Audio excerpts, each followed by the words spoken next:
Hi there, everybody. As promised, here's a video talking about Congress and the budget. This will help you review for your extra credit quiz that you'll be having next week, okay? So we're going to jump right in.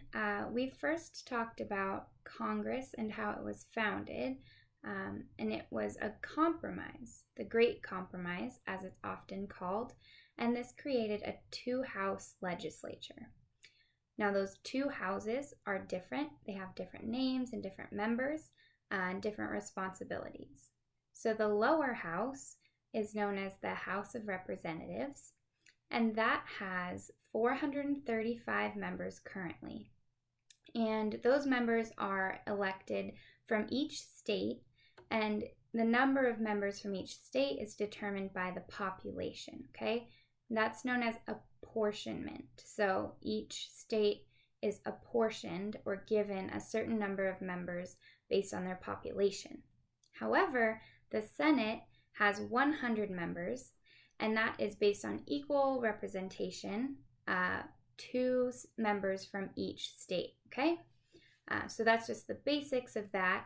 We also have to talk about the leadership in each of those houses. The House of Representatives is led by the Speaker of the House, and this person is the third most powerful member in government after the President and Vice President.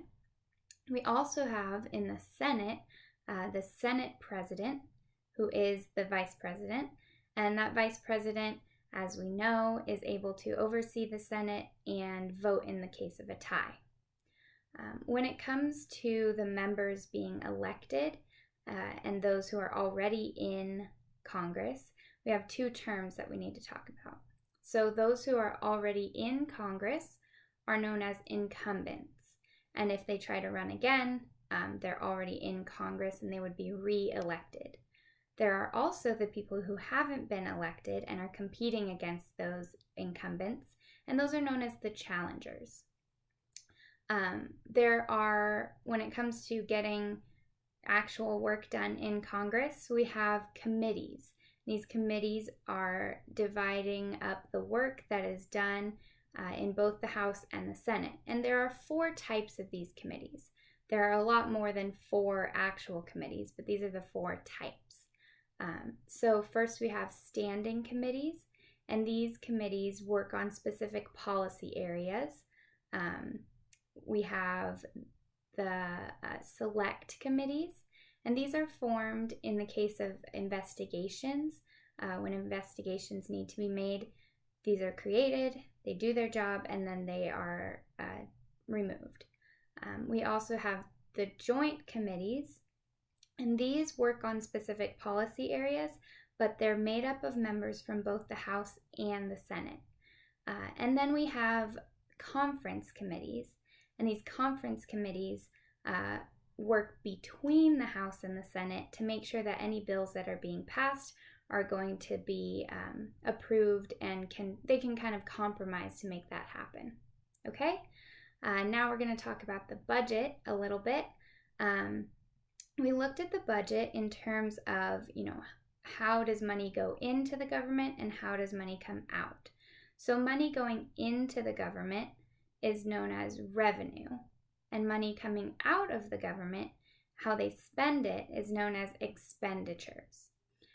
We also talked about the term deficit, which is based on each year's budget. If the amount of expenditures is higher than the revenue, that's known as a deficit. And this is different than the national debt, because that national debt keeps increasing every year. The deficit starts over every year. So we don't always have a deficit, even though we usually do. There are a couple of groups that help both the president and Congress when it comes to the budget, and we've talked about both of these. So for the president, we have the Office of Management and Budget, and then for Congress, we have the Congressional Budget Office. So remember that those are 2 different groups that help the president and Congress, respectively, get that budget passed. We also have this term known as incrementalism, And that's how, instead of starting over on the budget every year, they simply take what they've spent the last year and then add a little bit more on.